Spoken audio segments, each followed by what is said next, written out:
नमस्ते, मैं शिवा स्वाति हूँ और ये वॉइस ऑफ गॉड चैनल है। Welcome to the voice of God channel. ये वीडियो एक्सप्लेन करने के लिए है कि जब पैंडेमिक इतना हाई हो गया है तो मेडिटेशन ही एक तरीका है जिससे पैंडेमिक कंट्रोल किया जा सकता है, क्योंकि मेडिटेशन के थ्रू आप पॉजिटिव एनर्जी रिलीज़ कर सकते हैं यूनिवर्स में, जो पैंडेमिक की नेगेटिव एनर्जी को कंट्रोल करेगी। अगर लार्ज स्केल मेडिटेशन हो तो बहुत नंबर्स में पॉजिटिव एनर्जी निकलेगी जो नेगेटिव एनर्जी को कंट्रोल कर पाएगी। अगर आप सिर्फ फोकस करेंगे कि वैक्सीन से ठीक हो जाए या एक्सटर्नल मेजर्स जैसे स्टीम इनहेलेशन, ब्रीदिंग एक्सरसाइजेज से ठीक हो जाए,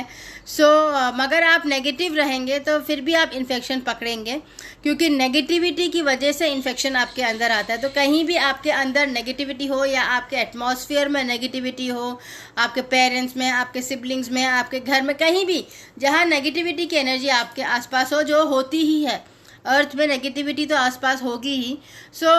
उसको ओवर रूल करना बहुत ज़रूरी है ताकि आप इन्फेक्शन से बचे रहें। और ओवर रूल करने के लिए आपको अंदर से पॉजिटिव होना बहुत ज़रूरी है, ताकि कोई भी अटैक आए तो आप उसको इमिडिएटली डाइल्यूट कर पाएँ और उसके बाहर निकल पाएँ उसकी ग्रिप से, और उसमें फंसे नहीं। मैंने और वीडियोस बनाए थे जिससे आप अपनी ऑक्सीजन लेवल्स बढ़ा सकते हैं। बहुत वीडियोस हैं यूट्यूब पे, उसमें आप नेचुरोपैथी एक्सरसाइजेज भी ऐड कर सकते हैं, ब्रीदिंग एक्सरसाइजेज के साथ, स्टीम इनहेलेशन के साथ, ताकि अगर आप ये ब्रीदिंग एक्सरसाइजेज और नेचुरोपैथी रेगुलरली करते रहेंगे तो ऑक्सीजन प्रॉब्लम आएगी ही नहीं, क्योंकि बॉडी का अपना इम्यून सिस्टम डेवलप हो जाएगा। अगर आप बॉडी को क्लॉग्ड रखेंगे नेगेटिव एनर्जी से, वरीइंग से, चिंताओं में आप बॉडी को जकड़ा रखेंगे आप, क्योंकि आपको हर किसी की इतनी चिंता हो रही है, तो आपके अंदर नेगेटिव थिंकिंग, नेगेटिव ऊर्जा क्रिएट होती रहेगी जो आपके एनर्जी सर्किट्स को ब्लॉक करेगी। जैसे आप एक्चुअली जब सोल हैं तो आप एक बल्ब की तरह हो और आपके वायर्स गॉड से कनेक्टेड हैं। तो जब भी आप नेगेटिव सोच रहे हैं तो आपके वायर्स क्लॉग्ड हो जाते हैं नेगेटिव थिंकिंग से, और फिर आप सांस नहीं ले पाते, आपके बॉडी में प्रॉब्लम्स आने लग जाती है, इन्फेक्शंस बढ़ जाते हैं। हालांकि आप सोच सकते हैं कि आप भगवान में विश्वास करते हैं और आप बहुत पॉजिटिव हैं, या फिर आप बहुत स्ट्रांग हैं और आपके बहुत पार्टीज हो रहे हैं और आपके बहुत फ्रेंड्स हैं और आप बहुत पर अगर आप अंदर से नेगेटिव हैं, अगर आपकी फीलिंग्स बार बार नेगेटिव सिचुएशंस की तरफ झुक रही हैं, या फिर आप सोच रहे हैं कि आप लस्ट के थ्रू या अल्कोहल के थ्रू या ड्रग्स के थ्रू एस्केप कर पाएंगे और आपको कुछ भी आत्मा का काम करना नहीं पड़ेगा, आत्मा से आपको कनेक्शन की ज़रूरत ही नहीं है, तो उसमें आपकी आत्मा नेगेटिव हो जाती है और आपका जो लाइफ फोर्स आ रहा है वो आत्मा से ही आ रहा है। तो जहाँ आपकी आत्मा नेगेटिव होती है और आपके बॉडी को आपकी आत्मा नहीं, आपका माइंड कंट्रोल करने लग जाता है, जहाँ आप हर पॉजिटिव एनर्जी को अपने से दूर भगा देते हो और लोगों की इंसल्ट करते हो और ये सोचते हो कि आप ही मोस्ट इम्पॉर्टेंट हो और आपका सारा काम हो जाना चाहिए, और नेगेटिव रहते हो, एंग्री रहते हो कि काम नहीं हुआ। उसमें क्या होता है कि आपकी आत्मा आपका बॉडी छोड़ देती है, क्योंकि आपकी आत्मा तो चाहती है कि आप सबसे मिलजुल के रहो, प्यार से रहो, मगर जब आपका माइंड इतना पावरफुल हो जाता है कि आत्मा छोटी हो जाती है,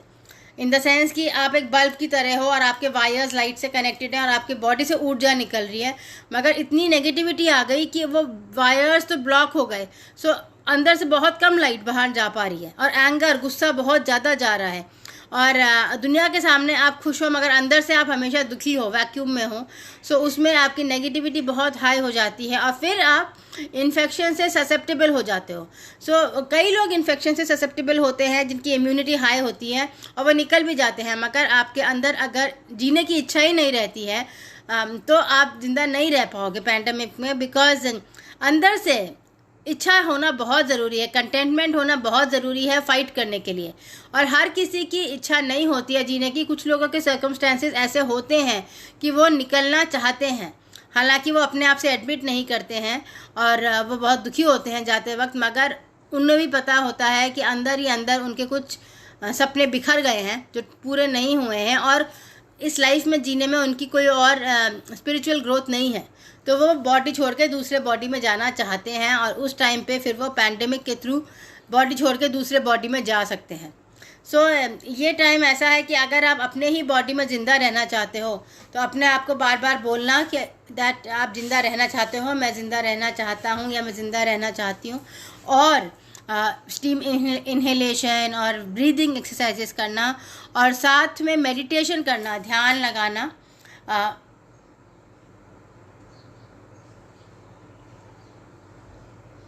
अपनी थर्ड आई पे फोकस करके, या फिर यहाँ पे फोकस करके, यहाँ फोकस करके, यहाँ फोकस करके। आप नीचे देख के ध्यान ना लगाएं, बिकॉज नीचे देखेंगे तो आपकी चिंताएं ऊपर आ जाएंगी। पेट की तरफ देखेंगे तो, अगर आप ऊपर देख के ध्यान लगाएंगे तो चिंताएं नहीं आएंगी और आपकी फ्रीक्वेंसी बढ़ जाएगी। आत्मा की फ्रीक्वेंसी बढ़ जाएगी, तो जो वायरस की फ्रीक्वेंसी है उससे आप अटैच नहीं हो पाएंगे और आप इन्फेक्शन अंदर नहीं लेंगे, बिकॉज आपका अंदर से ही रेपेल हो जाएगा। जैसे अगर आपका बल्ब 100 वॉट का है एंड वायरस की एनर्जी 20 वॉट की है, तो आप 20 वॉट 100 वॉट को इफेक्ट नहीं कर पाएगा, अंदर आएगा भी तो जल जाएगा। मगर अगर आपकी एनर्जी 15 वॉट की है और बल्ब 20 वॉट का है, तो वो आपको टेक ओवर कर लेगा। तो आपको इसीलिए अपनी एनर्जी बढ़ानी होती है, अपनी पॉजिटिव एनर्जी, जिससे आप ग्लो करते हैं। पॉजिटिव एनर्जी 2 टाइप की होती है, या तो रात की या दिन की। तो सनलाइट की पॉजिटिव एनर्जी, एक न्यूट्रल एनर्जी भी होती है थर्ड टाइप की, जो अर्थ की एनर्जी होती है, ग्राउंडिंग एनर्जी। तो आप या तो न्यूट्रल में रहें या पॉजिटिव में रहें, तो आप पैंडेमिक को भगा पाएंगे। और अगर आप नेगेटिव में रहेंगे तो आप ज़्यादा इन्फेक्शन अट्रैक्ट करेंगे। सो फोकस आपका ये होना चाहिए कि जितना हो सके अपनी इम्यूनिटी बढ़ाएं और मेडिटेशन करें रेगुलरली ऊपर देखते वक्त। और उसके बाद भी अगर अटैक आता है तो आप अटैक को डिफीट कर पाते हैं, और अगर नहीं कर पाते हैं तो कंटेंटमेंट से ऊपर जाएं, अपना बॉडी छोड़ें और रियलाइज़ करें कि भगवान आपको एक बेटर लाइफ दे रहा है, अगर ये बॉडी आपको छोड़ना पड़ रहा है तो। सो हमेशा हर सिचुएशन में कंटेंटमेंट ऊपर रहना ज़रूरी है। लार्ज स्केल मेडिटेशन अगर आप करेंगे, बहुत लोग मेडिटेशन करेंगे, तो जो एटमॉस्फेयर में जो इलेक्ट्रिक एनर्जी है जिससे पैंडेमिक फ्यूल हो रहा है, वो न्यूट्रलाइज हो जाएगी, क्योंकि बॉडी के अंदर से भी इलेक्ट्रिक एनर्जी निकलती है ब्रेथ के थ्रू, जो नेगेटिव फ्रीक्वेंसी की होती है, न्यूट्रल फ्रीक्वेंसी या पॉजिटिव फ्रीक्वेंसी की। तो अगर आप ज़्यादा पॉजिटिव फ्रीक्वेंसी और न्यूट्रल फ्रीक्वेंसीज की एनर्जीज अपने अंदर से रेडिएट आउट करेंगे, तो नेगेटिव आयॉन्स एटमॉस्फेयर में न्यूट्रलाइज हो जाएंगे और फिर वापस एनर्जी क्लियर हो जाएगी, एयर क्लियर हो जाएगी और पैंडेमिक ख़त्म हो जाएगा। इसके साथ साथ कुछ एक्शन स्टेप्स भी लेने पड़ेंगे जो अपने आप आएंगे मेडिटेशन के थ्रू, कि आप हिपोक्रेसी से बाहर निकलोगे। जो भी सिचुएशंस हैं जिसमें अब कुछ फ़ायदा नहीं हो रहा है रह के, बस सिंपली आप रिचुअल की वजह से रह रहे हो, जैसे कई मैरिजेस हैं जो ज़बरदस्ती चल रही हैं, या स्कूल इंस्टीट्यूशन है जिसमें गलत सब्जेक्ट्स पढ़ाए जा रहे हैं जिनकी अब ज़रूरत नहीं है गूगल और इंटरनेट के आने पे, और जो नेशनल वॉल्स हैं इनकी अब ज़रूरत नहीं है इंटरनेट वर्ल्ड वाइड वेब आने की। सो इंस्टीट्यूशंस लाइक आर्मी, डिफेंस, जिसमें इतना पैसा खर्च हो रहा है, वो आप ख़त्म कर सकते हो। उन लोगों को और जगह एम्प्लॉय कर सकते हो जहाँ ज़रूरत है, जैसे सोशल वर्क में, एजुकेशन में, बच्चों को बेसिक सिखाने में, basic maths, basic English, basic story telling, basic thinking. So instead of wasting people on jobs जहाँ पर वो अपने आप को सुकून में महसूस नहीं करते हैं, आप नए नए अपॉर्चुनिटीज़ क्रिएट कर सकते हो, नए जॉब्स क्रिएट कर सकते हो। देशों की अगर आप वॉल्स तोड़ दोगे तो बहुत सारी स्मगलिंग और माफिया एक्टिविटीज़ बंद हो जाएंगी, खुला